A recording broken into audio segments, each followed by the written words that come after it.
कहानी की शुरुआत किम नाम के एक आदमी से हुआ। रोज की तरह एक दिन जब वो बस से उतरता है तो नोटिस कर पाता है कि एक ली नाम की लड़की अपने सामान के साथ बस स्टैंड पर बैठी हुई है। पहले कई दिनों तक किम उस लड़की को ऐसी ही इग्नोर करता चला जाता है, लेकिन बेचारा एक दिन परेशान होकर उससे पूछ ही लेता है कि यह हर दिन की तरह एक ही जैसे बैठी हुई क्यों रहती हो, यहाँ क्या कर रही हो तुम। लड़की बताती है, कहने लगी मैं तो बस का इंतजार कर रही हूँ। किम कहने लगा जिस बस से मैं उतरा हूँ वो लास्ट बस थी, अब सुबह ही कोई बस आएगी। यह लड़की जिसका नाम ली है किम से सवाल करने लग गई कि क्या तुम मुझे जानते हो, लेकिन किम तो उसे नहीं जानता था, इसीलिए वो नामे सर को हिलाकर यहाँ से चला जाता है। लेकिन जब अगले दिन वो यहाँ आता है तो इस दिन भी उसकी साथ वही सब पिछली बार की तरह होने लग गया। किम बस से उतरा और लड़की फिर से बस स्टैंड पर अकेले ही बैठी होती है। बस कुछ बदला था तो वो था कि आज बारिश हो रही थी। किम को उस लड़की पर तरस आ जाता है और वो इस लड़की से कहने लगा कि यहाँ रुकना तुम्हारे लिए ठीक नहीं, मेरा घर पास में ही है, चाहो तो वहाँ रात गुजार सकती हो। उसकी इतनी सी कही हुई बात लड़की मान जाती है और किम उसे लेकर अपने घर चला आता है। सीन शिफ्ट करके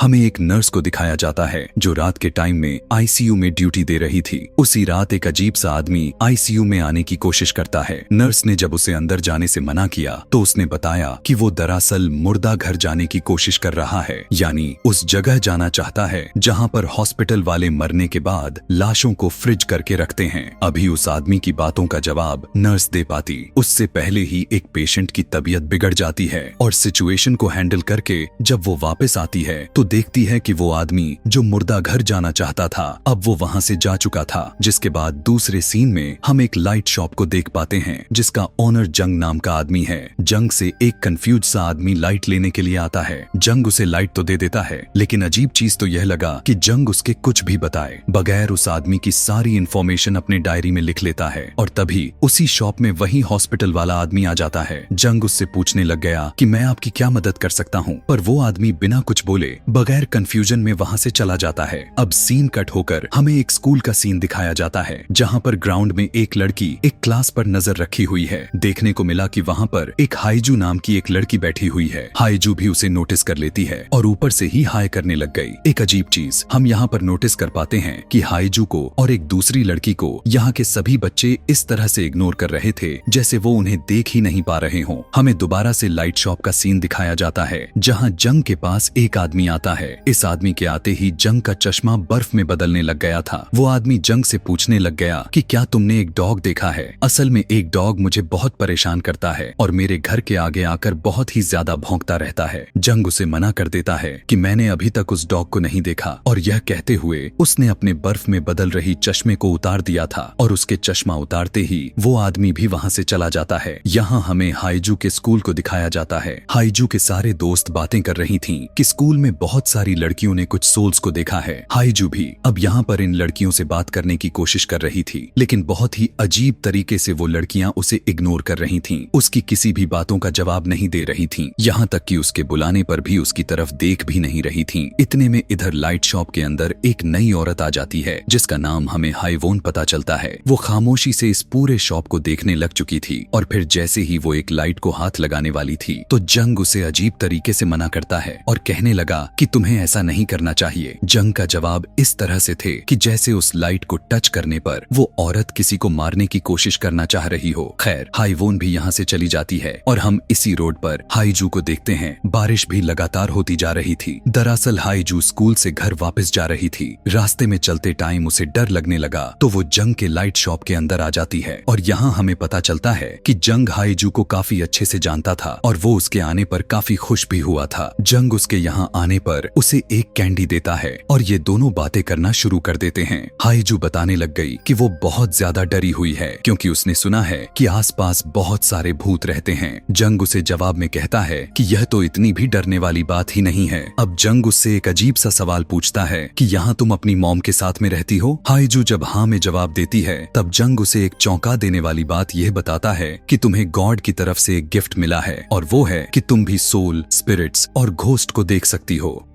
यह सुनते ही हाईजू एक्साइटेड होकर पूछने लग गई कि अगर मुझे कभी सोल स्पिरिट दिख भी गई तो मैं किस तरह पहचानूंगी। जंग कहता है कि तुम्हें गौर से देखना होगा, उन लोगों को उनके अंदर कुछ न कुछ एबनॉर्मल होगा। हाईजू सोच में पड़ जाती है और वहीं हमें जंग का रिफ्लेक्शन नीचे मिरर में दिखाया जाता है, जो कि वो बिल्कुल बूढ़ा दिख रहा था, यानी जंग खुद भी एक भूत ही था। सीन कट हुआ और हम दूसरी तरफ दोबारा किम को देखते हैं। किम अपने घर जाने के बाद नोटिस करता है कि ली नाम की लड़की जो उसे बस स्टैंड पर मिली थी, अब उसकी नाखून उल्टी तरफ लगे हुए थे और इस चीज को देखकर वो बहुत ही ज्यादा डर जाता है। लेकिन उसी टाइम ली अचानक से उसके ऊपर हमला कर देती है। ली ने उसके साथ आखिर क्या किया यह तो नहीं दिखाया गया, लेकिन उसके बाद ली अपना सूटकेस लिए किम के घर से बाहर निकल रही थी और अब उसके सूटकेस से खून टपकने लग चुका था। हाईजू जो अब घर के लिए निकल चुकी थी वो भी अब ली को देख लेती है और ली को देखकर हाय बोलती है और हैरान होकर ली पीछे मुड़कर उसे देखने लग गई। ली खुद हैरान थी कि हाईजू उसे आखिर कैसे देख सकती है, क्योंकि ली तो एक भूत थी। इसी टाइम पर हमें रोड पर यूजी नाम के लड़का को भी दिखाया गया। वो भी जब स्कूल से वापस जब घर के लिए निकल रहा था तो रास्ते में उसे बहुत ही ज्यादा डर लग रहा था। अपने डर को कम करने के लिए वो गाना गा रहा होता है और घर के अंदर सियोन नाम की लड़की उसके गाने से बहुत ही ज्यादा तंग पड़ रही होती है। उसके गाने से वो अपना काम नहीं कर पा रही थी, यहाँ तक कि ऊपर से लाइट भी चली गई थी और लाइट के जाते ही हमें उसके पीछे की शैडो में किसी और के साथ दिखाया जाता है और इस बात से सियोन बिल्कुल अनजान थी। खैर जब वो लाइट को चेक करने के लिए जाती है तो पता चलता है कि मेन स्विच बंद नहीं था, लेकिन फिर भी लाइट नहीं आ रही थी और इस तरह की हरकत सिर्फ उसी के घर में हुए जा रहा था। वो इस चीज को यह सोचते हुए इग्नोर कर देती है कि यह घर बहुत पुराना हो चुका है तो शायद हो सकता है कोई टेक्निकल खराबी होगी यहाँ पर। वो कमरे में आकर दोबारा लैपटॉप खोलकर अपना काम कंटिन्यू कर देती है तो यूजी की आवाज दोबारा से उसे परेशान करने लग गई और वो विंडो से ही यूजी को गाना गाने से मना करने लग जाती है। तभी यूजी भी उसी घर से विंडो की तरफ देखता है और उसे सियोन के पीछे कोई खड़ा हुआ दिखाई देता है, जिसकी वजह से वो डर कर यहाँ से फौरन भाग जाता है। इधर अब हमें हॉस्पिटल में नर्स को दिखाया जाता है। नर्स इस टाइम वॉशरूम में थी तो वॉशरूम के वेंटिलेशन से कोई निकल कर लटकते हुए उसे चिल्लाकर देखने लग जाता है। इसे देखकर नर्स डर तो गई थी लेकिन चिल्लाती नहीं, बल्कि वो अपने आंख और कानों को बंद कर लेती है और उस एंटिटी को पूरी तरह से इग्नोर कर देती है। ऐसा करते ही वो एंटिटी वहां से गायब हो जाता है। अगली रात हमें दोबारा से हाईजू को दिखाया गया जो रात में स्कूल के बाद जब अपने घर के लिए निकल रही थी तो रास्ते में उसे हाईवोन दिख जाती है। इस टाइम बारिश भी हुए जा रहा था। हाईजू ने हाईवोन से अपना अम्ब्रेला शेयर किया, दोनों बातें करते हुए चल रहे थे, लेकिन तभी उसने देखा कि अचानक से हाईवोन लंबी होना शुरू हो गई और बड़ा होते होते उसका कद बहुत ही ज्यादा लंबा होता चला गया। हाईजू उसे देखकर डर गई और समझ चुकी थी कि वो इंसान नहीं है जिस तरह से जंग ने उसे बताया था। जंग ने उसे यह भी बताया था कि अगर इस तरह से कोई भी उसके सामने आ जाए तो वो बिना उसकी तरफ देखे सुने उसे इग्नोर कर कर यहाँ से निकल जाए। पहले पहले तो हाईजू जंग की बातों को याद करते हुए सीधा चलना शुरू करती है, लेकिन जैसे ही हाईजू पीछे मुड़कर देखती है तो हाईवोन अभी भी उसके पीछे ही आ रही थी। उसकी चलने की हालत काफी खराब थी, वो लंगड़ा रही थी। इसी सब के बारे में जंग को भी पता चल गया था, इसीलिए जल्दी से भागकर अपने लाइट शॉप से बाहर निकलता है। वो हाईजू को फौरन से अपने घर जाने को कहते हैं और यहाँ हाईवोन के सामने जब अपना चश्मे को निकालता है तो हाईवोन उसकी आंखें देखकर डर जाती है और यहाँ से पीछे मुड़कर रास्ता ही बदल देती है। इधर अगले दिन अब यूजी भी स्कूल से जब घर के लिए निकल रहा था तो रास्ते में उसे ली दिख जाती है। ली के पास से उसने उसके सूटकेस को भी नोटिस कर लिया था, लेकिन वह यह नहीं नोटिस किया कि सूटकेस में से अभी भी ब्लड निकल रहा है। वो ली को एक मासूम लड़की समझकर उसके साथ अपना अम्ब्रेला शेयर करने लग जाता है और जब दोनों सियोन के घर से बाहर गुजर रहे थे तो यूजी ली को बताया कि इस घर के सामने से गुजरने पर मुझे बहुत ही डर लगता है, क्योंकि एक बार इस घर के अंदर मैंने इस घर के ओनर के पीछे खड़े हुए किसी एंटिटी को देखा हुआ था। ठीक उसी टाइम पर हम देखते हैं कि सियोन को भी अपने घर के पीछे किसी का शैडो नजर आ जाता है और वो भी अब समझ चुकी थी कि उसके घर में उसके साथ कोई और भी एंटिटी रह रही है।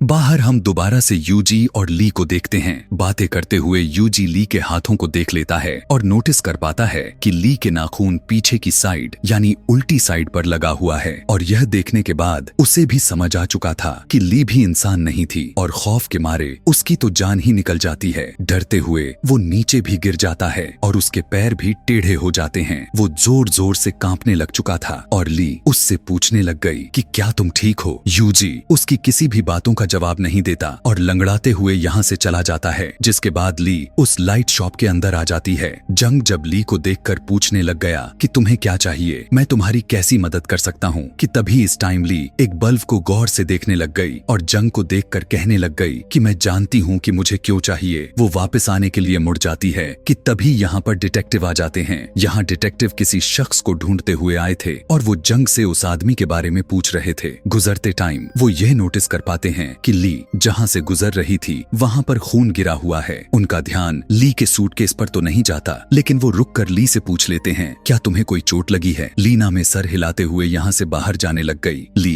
की हालत कुछ ठीक नहीं लग रही थी। बाहर बारिश भी हुए जा रहा था, इसीलिए डिटेक्टिव बारिश से बचने के लिए उसे अपना रेनकोट दे देते हैं। फिर यहीं से दृश्य बदलकर हमें दोबारा से हॉस्पिटल का सीन दिखाया जाता है। हॉस्पिटल के मुर्दा घर में एक नर्स एक डेड बॉडी से काफी बुरी तरह से डर गई थी और वो डॉक्टर को बताते हुए कहने लगे कि ये डेड बॉडी बोल पड़ी थी। यह सुनकर डॉक्टर बिल्कुल भी हैरान होने की बजाय नॉर्मल तरीके से उठकर नर्स से कहने लगा कि चलो इससे माफी मांगो। दोनों मिलकर उस डेड बॉडी से माफी मांगते हैं। जिसके बाद जब नर्स यहाँ से चली गई तो डॉक्टर अकेले ही इस डेड बॉडी को तैयार करने लग जाते हैं और हमें यहाँ पर दिखाया गया कि डॉक्टर उस डेड बॉडी से बात कर रहे थे। डेड बॉडी भी अब काफी कंफ्यूजन में आ चुकी थी कि आखिर यह उसके साथ क्या हो रहा है। तब डॉक्टर उसे बताते हैं तुम मर चुकी हो। इधर वो नर्स हॉस्पिटल से घर नहीं गई थी। वो जब लिफ्ट में थी तो अचानक से उसे एक बस ड्राइवर दिखाई दे दिया। बस ड्राइवर नर्स को देखते ही अजीबो गरीब तरह से रोने लग जाता है और उसकी रोते ही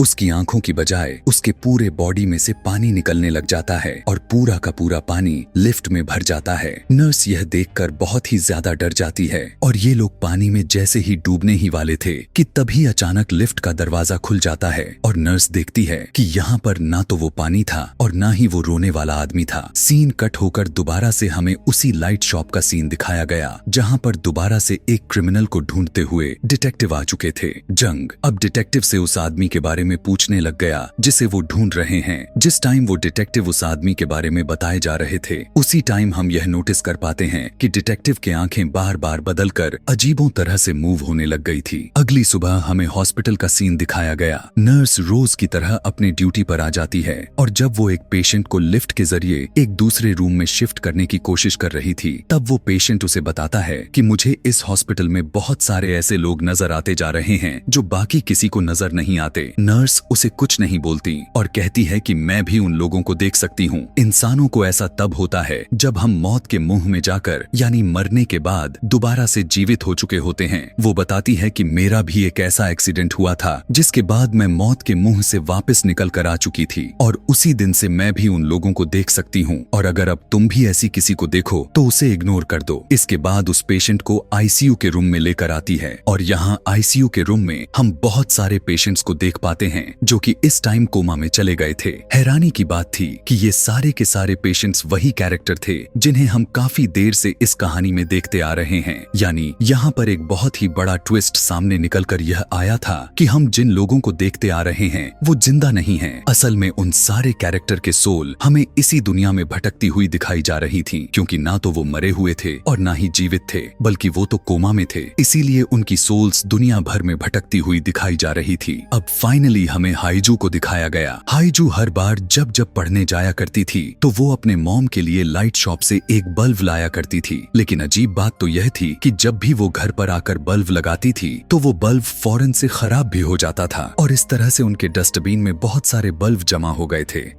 हाइजू की मॉम इस टाइम उदास होती हैं तो हाइजू उन्हें गले लगाते हुए वो एक बहुत ही अजीब चीज महसूस करती है कि अचानक से उनके मॉम के अंदर से बहुत से फूलों की खुशबू आने लगी थी। सीन कट होकर हमें असल दुनिया का सीन दिखाया गया। हम उसी डॉक्टर को दोबारा से देखते हैं जो एक डेड बॉडी से बात करते हुए बता रहा था कि तुम मर गए हो। वो डॉक्टर किसी और से नहीं बल्कि हाइजू के मॉम से बात कर रहा था और इस टाइम वो हाइजू के मॉम की बॉडी को ही तैयार करने में लगा हुआ था। उसके बॉडी के आसपास फूल बिछा रहा था जिसकी वजह से ही हाईजू को अपने मॉम के अंदर से खुशबू आने लग चुकी थी। मतलब यहाँ पर साफ हो चुका था कि हाईजू के मॉम के साथ वो खुद हाईजू भी सोल्स की दुनिया में हैं। अब यहाँ पर सवाल ये खड़ा कर देता है कि आखिर ये सभी सोल्स के दुनिया में आए कैसे थे। यहाँ पर ये मिस्ट्री खुलकर सामने आती है और इस कहानी को सीधा पास्ट में भेज दिया जाता है। हम इस कहानी में दिखाए गए सभी कैरेक्टर्स को देखते हैं जो अपने अपने रूटीन फॉलो कर रहे थे। सबसे पहले हम किम को देखते हैं। किम अपने फियांसे से मिलने के लिए जा रहा था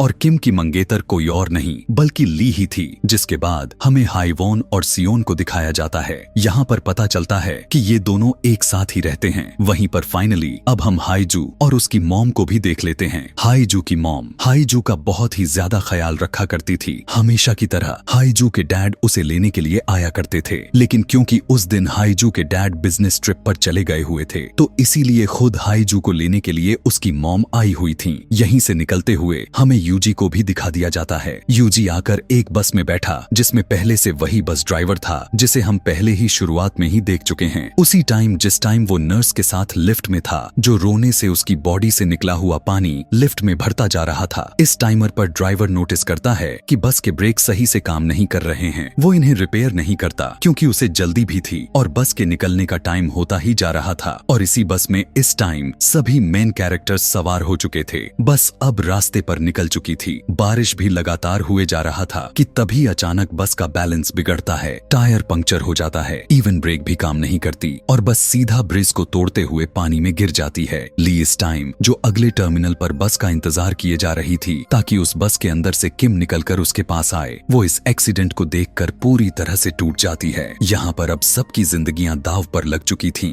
इमरजेंसी में सभी को हॉस्पिटल लेकर आया गया और सभी की हालत बहुत ही ज्यादा खराब हो चुकी थी। हमें पता चलता है कि हॉस्पिटल तक आते आते हाईजू और उसकी मॉम दोनों की मौत हो चुकी थी। हादसा इतना खराब हो चुका था कि बाकी लोग भी बिल्कुल भी ठीक नहीं दिख रहे थे। वे सभी अब कोमा में जा चुके थे। किम के मॉम डैड इस टाइम बहुत ही ज्यादा परेशान हो चुके थे। ली किम के मॉम को मैसेज करती है किम की हालत पूछने के लिए, तो गुस्से में आकर किम की मॉम उससे यह कह देती हैं किम मर गया, क्योंकि वो नहीं चाहती थी कि ली किम के साथ रहे, क्योंकि ली ना तो सुन सकती थी और ना ही बोल सकती थी और उसके दुनिया में किम के अलावा कोई था भी नहीं। किम की मौत की खबर सुनकर वो इतना ज्यादा टूट जाती है कि वो अपनी ही जान ले लेती है। यानी यहाँ हमें पता चलता है कि सोल्स की दुनिया में 3 लोग मर चुके थे और बाकी के सभी जिंदगी और मौत के बीच फेस कर रहे थे। ली ने सुसाइड की हुई थी और उसकी सुसाइड इतनी दर्दनाक थी कि उसके हाथ के सभी नेल्स टूट चुके थे और वजह भी यही थी, सोल्स के दुनिया में उसके नेल्स उल्टे लगे हुए थे। यहीं से सीन कट होकर दोबारा प्रेजेंट में आ जाता है और हमें वही सोल्स वाली दुनिया दिखाई जाती है। हम ली को इसी बस स्टैंड पर वेट करता हुआ देख पाते हैं जैसे वो अपने मरने से पहले कर रही थी।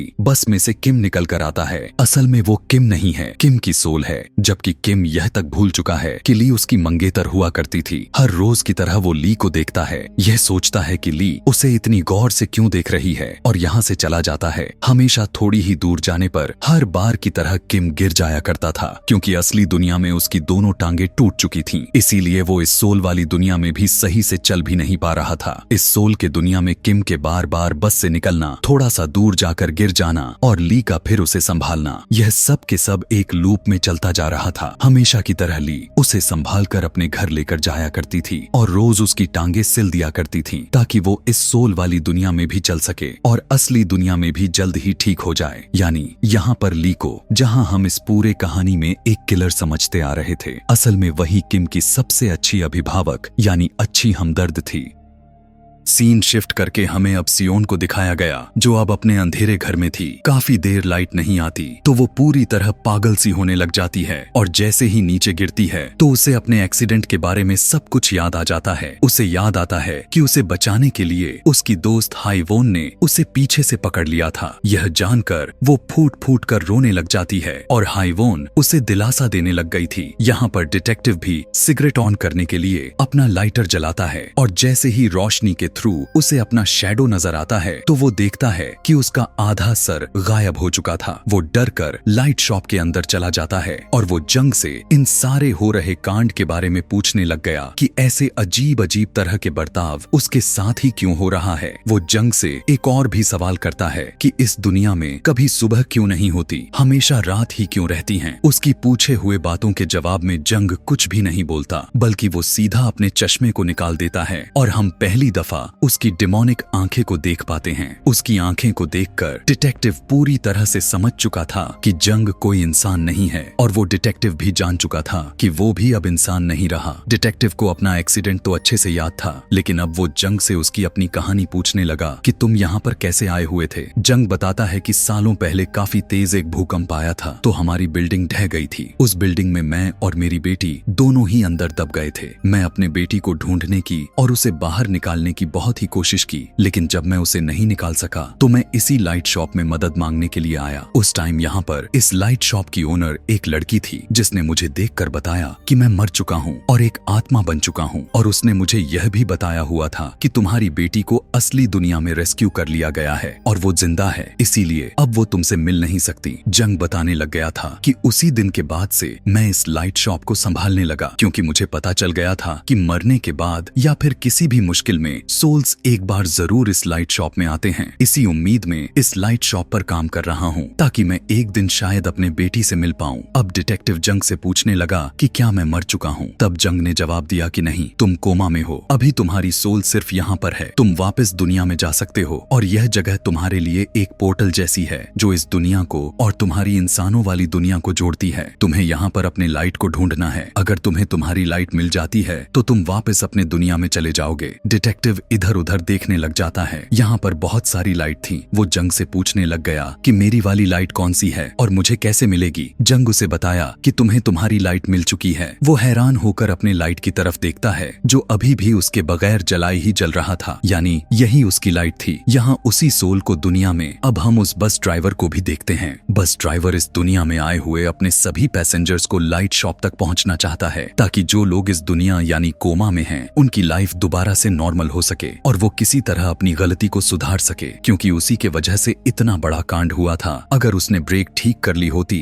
तो शायद ऐसा ना हुआ होता। इस टाइम भी वो भीगा हुआ यूजी के पास आता है और उसे लाइट शॉप तक लेकर जाने लगा ताकि यूजी अपने लाइट को ढूंढकर अपने दुनिया में वापस जाए और नॉर्मल लाइफ गुजारे। वो यूजी को सारी बात बता देता है कि इस टाइम इस दुनिया में तुम असल में नहीं हो, यहाँ पर तुम्हारी सोल घूम रही है, यानी तुम एक सोल हो। वो यूजी से अपने किए की माफी भी मांगने लगा और फिर वो ड्राइवर उस लाइट शॉप के अंदर आ जाता है। लाइट शॉप के अंदर आते ही पहले ही नजर में यूजी को अपनी लाइट मिल जाती है। उसे अपने लाइट के बारे में इस तरह से पता चल पाया था कि बाकी के सारी लाइट्स में उसे अपनी लाइट छिप नहीं पा रही थी, और यह भी था कि बाकी के सारे लाइट्स धुंधली दिखाई दे रही थी और उसे अपनी लाइट की रोशनी तेज दिखाई दे रही थी। यानी जैसे ही यूजी उस लाइट को हाथ लगाता है वो लाइट और भी ज्यादा तेजी से चमकने लग जाती है और जंग उसके पास आकर कहने लगा कि उम्मीद है कि हम दोबारा से यहाँ नहीं मिलेंगे। यानी जंग उसके दुनिया में उसे भेज रहा था और अपनी तरफ से उसे गुड बाय भी कह रहा था। इधर सीन शिफ्ट होकर हमें दोबारा से ली को दिखाया जाता है। इससे पहले कि यहाँ लूप दोबारा से शुरू हो जाता, इस बार ली तेजी दिखाते हुए जल्दी से बस के अंदर चढ़ जाती है और किम को सारी बातें बता देती है कि तुम इस टाइम एक सोल की दुनिया में हो, मैं मर चुकी हूँ लेकिन तुम अभी भी अपनी दुनिया में जीवित हो और इस टाइम कोमा में एक ही लूप में घूम रहे हो, तुम्हें वापस अपने दुनिया में जाना होगा। किम को ली की कही हुई बातें तो साफ साफ समझ में आ रही थी, लेकिन यह बात उसे बिल्कुल भी नहीं पता था कि ली है कौन और उसे यह सारी बातें उसे क्यों बता रही हैं। एक्सीडेंट इतना दर्दनाक था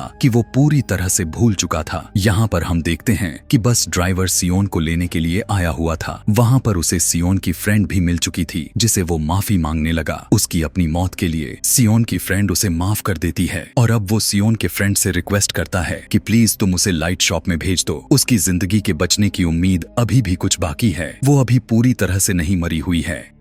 अगर वो लाइट शॉप में चली गई तो वो असली दुनिया में जिंदा हो जाएगी। यह सुनकर सियोन की दोस्त उससे वादा करती है कि मैं उसे लाइट शॉप में जरूर भेज दूंगी। यहाँ पर अब हमें लाइट शॉप का सीन दिखाया जाता है, जो इस टाइम लाइट पर हाइजू की मॉम आई हुई थी, जो अब पूरी तरह से मर चुकी थी। वो लाइट शॉप में इसलिए आई हुई थी ताकि वो अपनी बेटी हाइजू की लाइट ले सकें और वो इस दुनिया यानी कोमा से निकलकर अपने असली दुनिया में आ सके। लेकिन यहाँ पर जंग उसे बताने लग गया कि तुम्हारी बेटी को अपनी लाइट लेने के लिए यहाँ खुद चलकर आना होगा। यहाँ पर हाइजू की मॉम जंग को देखकर रोने लग जाती हैं, पर एक बहुत ही बड़ा ट्विस्ट ये भी निकलकर सामने आता है कि हाइजू की मॉम असल में जंग की बेटी थी, जो उस दिन उस बिल्डिंग के गिरने से घायल हो चुकी थी और बहुत खोजने के बाद वो मिल नहीं रही थी। वो इशारा करके यह बात जंग को समझा देती हैं। जंग अपने बेटी से मिलकर बहुत ही ज्यादा खुश हो जाता है। फाइनली उसकी सालों की मेहनत रंग लेकर आई थी। उसे तो इसी दिन का इंतजार था। उसका ये इंतजार रंग लेकर आ चुका था। वो अपने बेटी को गले लगा लेता है, जबकि सीन कट होकर हमें यहाँ पर दोबारा से बस ड्राइवर को दिखाया गया। वो बस ड्राइवर हाइजू से ही मिलने के लिए आया हुआ था। वो हाइजू को सारी बात बता देता है कि किस तरह से उनका एक्सीडेंट हुआ था। वो कोमा में है और इस टाइम उसे किसी तरह करके लाइट शॉप पर जाना होगा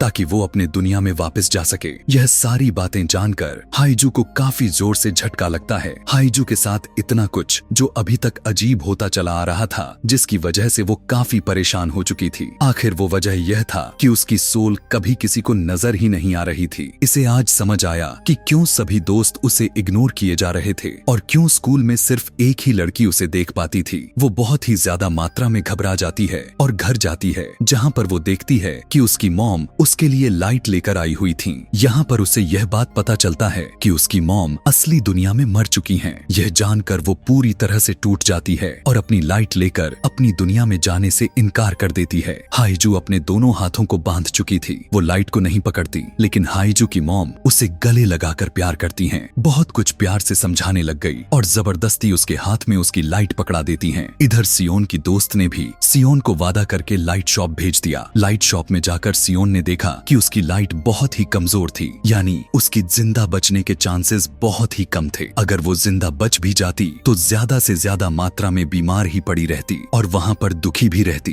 क्योंकि उसकी दोस्त यहाँ उस दुनिया में थी। इसीलिए वो वापस अपनी दुनिया में जाने से मना कर देती है और अपने घर वापस आ जाती है और अपने दोस्त को बताने लग गई कि आज के बाद वो कभी भी यहाँ से नहीं जाने वाली। इधर हमें दिखाया जाता है कि ली भी जबरदस्ती किम को खींचते हुए लाइट शॉप तक लेकर आई हुई थी। किम अभी भी ली को पहचान नहीं पाता, लेकिन ली की बात मानते हुए लाइट शॉप के अंदर चला गया तो उसे भी अपनी लाइट मिल चुकी थी। उसके अपनी लाइट को टच करते ही यहाँ पर तेज रोशनी फैलती है और फाइनली किम अपनी असली दुनिया में चला जाता है और पीछे से ली अपने प्रेमी किम के लिए फूट फूट कर रोने लग जाती है, क्योंकि वो जानती थी आज के बाद वो कभी भी किम को नहीं देख पाएगी। सीन कट होकर अब हमें असली दुनिया का सीन दिखाया गया, जहाँ पर फाइनली यूजी को न सिर्फ होश आया हुआ था, बल्कि वो पहले की तरह नॉर्मल भी हो चुका था। और यहाँ पर उससे मिलने के लिए वही नर्स आती है जिसमें हमने इस कहानी के शुरुआत में देखा था। हाइजू भी कोमा से बाहर आ चुकी थी, लेकिन हाइजू को दूसरी दुनिया यानी कोमा के दुनिया में हुआ सब कुछ आज तक उसे याद था। इसी वजह से वो बहुत ज्यादा दुखी थी, क्योंकि आखिरी दफा वो अपने मॉम से मिलकर आई हुई थी। इस दुनिया में उसे अपनी मॉम की कमी बहुत ही ज्यादा महसूस हो रही थी। लेकिन उधर सोल्स की दुनिया में हमें दिखाया जाता है कि वो बस ड्राइवर अब सबसे माफी मांगने के बाद दूसरी दुनिया में भी अच्छे काम करने लगा था। उसने ड्यूटी ले ली थी कि जितने भी लोगों की सोल्स कोमा में उस दुनिया में जाएगी, वो उन सब की सोल्स को लाइट शॉप तक लेकर जाएगा, ताकि वो जल्द ही अपने असल दुनिया में वापस जा सकें।